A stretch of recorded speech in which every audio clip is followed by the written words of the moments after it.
भारत में भी अब एमपॉक्स यानी मंकी पॉक्स वायरस के केस की पुष्टि हो गई है। विदेश से दिल्ली लौटे मरीज में मंकी पॉक्स के लक्षण मिले हैं। इस मरीज को दिल्ली के एक सरकारी अस्पताल में भर्ती कराया गया था। अस्पताल में मरीज की जांच की गई और यहीं मंकी पॉक्स वायरस से संक्रमित मरीज को पाया गया। मंकी पॉक्स का एक केस आने के बाद अब और भी मामले आने की आशंका जताई जा रही है। ऐसे में क्या आने वाले दिनों में भारत में मंकी पॉक्स के मामले तेजी से बढ़ सकते हैं? आइए इस पर चर्चा करते हैं। पिछली बार साल 2022 में दुनिया भर में मंकी पॉक्स के केस आए थे। तब दुनिया के कई देशों में मिलाकर करीब 1 लाख मामले दर्ज किए गए थे। उस दौरान भारत में भी इस वायरस के केस आए थे और केरल में एक मरीज की मौत हुई थी। हालांकि अन्य देशों की तरह भारत में ज्यादा मामले नहीं रिपोर्ट किए गए थे। अब कुछ महीनों पहले फिर से मंकी पॉक्स वायरस फैलना शुरू हुआ था।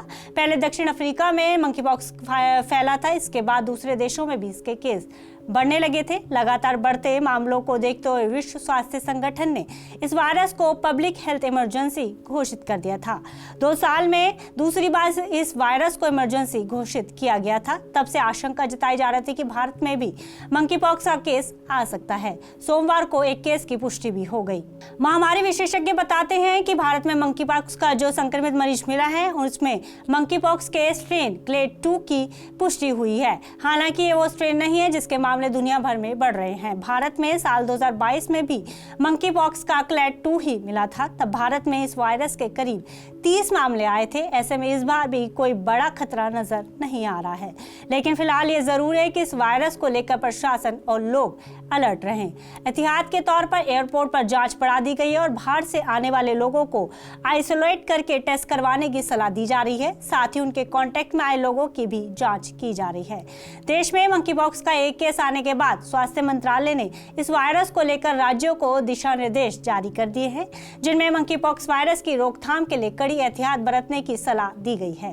साथ ही अस्पतालों में स्वास्थ्य सुविधाओं को बेहतर रखने को भी कहा गया है।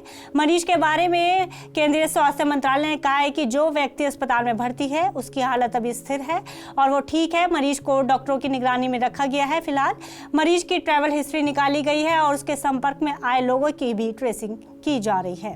विश्व स्वास्थ्य संगठन के मुताबिक मंकी पॉक्स के अधिकतर मामले पुरुषों में रिपोर्ट किए जाते हैं। एमपॉक्स के अधिकतर मामले शारीरिक संबंध बनाने के दौरान होते हैं। उसके बाद नजदीकी संपर्क वाले केस ज्यादा आते हैं। अगर कोई मरीज संक्रमित है तो उसके यूज किए गए तौलिए, कपड़े, बिस्तर, बर्तन और सलाइवा के संपर्क में आने से भी ये वायरस एक से दूसरे व्यक्ति में जा सकता है। हालांकि राहत की बात यह है कि ये कोविड की तरह तेजी से नहीं फैलता है। फिलहाल इस खबर में इतना ही। आप अन्य और देश भर की खबरों के लिए देखते रहिए टीवी 9 भारतवर्ष।